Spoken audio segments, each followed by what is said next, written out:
उत्तर प्रदेश के जनपद अयोध्या तहसील बीकापुर सड़कों की वीरांगी तोड़ने के लिए सड़क पर उतरे अंबेडकर नगर के सांसद इन दिनों संसद की संजीदगी संजोने की संकल्पना के साथ गांव-गांव की पदयात्रा कर रहे हैं। इसी कड़ी में लोहिया के पद चिन्हों पर चलते हुए उन्होंने बृहस्पतिवार को अंबेडकर नगर लोकसभा की गोसाईगंज विधानसभा क्षेत्र की करीब 1 दर्जन से अधिक गांव का जनसंपर्क भ्रमण करके लोगों से संवाद स्थापित किया। इस दौरान सांसद रितेश पांडे ने जहां एक और किसानों, मजदूरों, महिलाओं, युवाओं के साथ संवाद स्थापित कर उनकी रोजमर्रा के जीवन में आ रही दिक्कतों को टटोला, तो वहीं दूसरी ओर वह उद्यमियों से भी मुखातिब हुए जिनके पास युवाओं के लिए रोजगार सृजन के अवसर उपलब्ध है।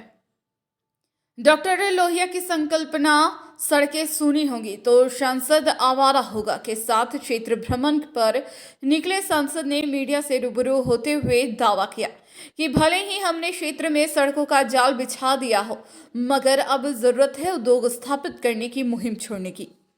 उन्होंने यह भी बताया कि यह काम जितनी जल्दी होगा, युवाओं को रोजगार की समस्या उतनी ही जल्दी होगी।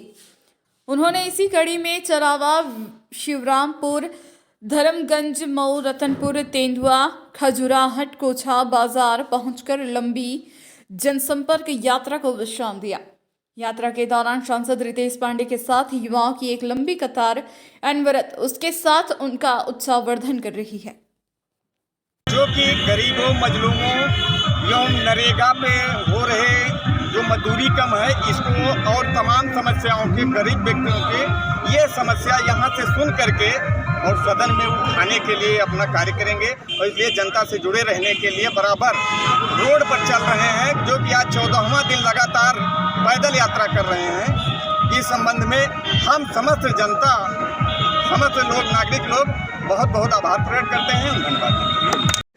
और गोसाईगंज आधा समाप्त हो गया है और कल फाइनल रात हम लोगों की गोसाईगंज विधानसभा में होगी और उसके बाद हम लोग कटहरी और अकबरपुर शेष। देखिए, मेरा ये मानना है वो शिकायतें नहीं हो, ज़्यादातर सुझाव होते हैं। बिना सुझाव दिए आज देश इतना आगे नहीं होता। हम लोग 75 सालों में जहाँ बिजली नहीं होती थी वहाँ बिजली आई है, जहाँ रोडें नहीं होती थी वहाँ रोडें आई हैं, खंबे, बिजली, तार, और आज पानी पहुँच रहा है नलके से। ये 75 सालों में बड़ी उपलब्धियां हैं और सबका योगदान इसमें रहा है, खासतौर से जनता का। अपनी मेहनत का पैसा इकट्ठा करके उन्होंने देश को बढ़ाने के लिए दिया है। आज साउथ का भी आदमी यदि 1 रुपया देता है तो 1 रुपया 70 पैसा यूपी को जाता है। और ये की सारी चीजें जो है कहीं ना कहीं बाइट खराब करवा रहे हो, उसके बाद ठीक कोई बात। बिल्कुल, आप ये संशय जो लोगों के बीच में है उस भ्रम को हटाना भी है। देखिए, गोसाईगंज लोकसभा क्षेत्र अम्बेडकर नगर में है और यहाँ के मुद्दे हम लोगों के लिए बहुत ही इम्पोर्टेंट हैं। आपके गोसाईगंज बाजार में ही जो बाईपास जा रहा है उसमें तमाम लोगों की जमीनें जो है बिना गजट किए एक्वायर करने का प्रयास किया जा रहा है। वो एक बड़ा मुद्दा है, उसको भी हम लोग टेकअप करेंगे और मुझे पूरी उम्मीद है कि उन लोगों को इंसाफ मिलने का काम होगा।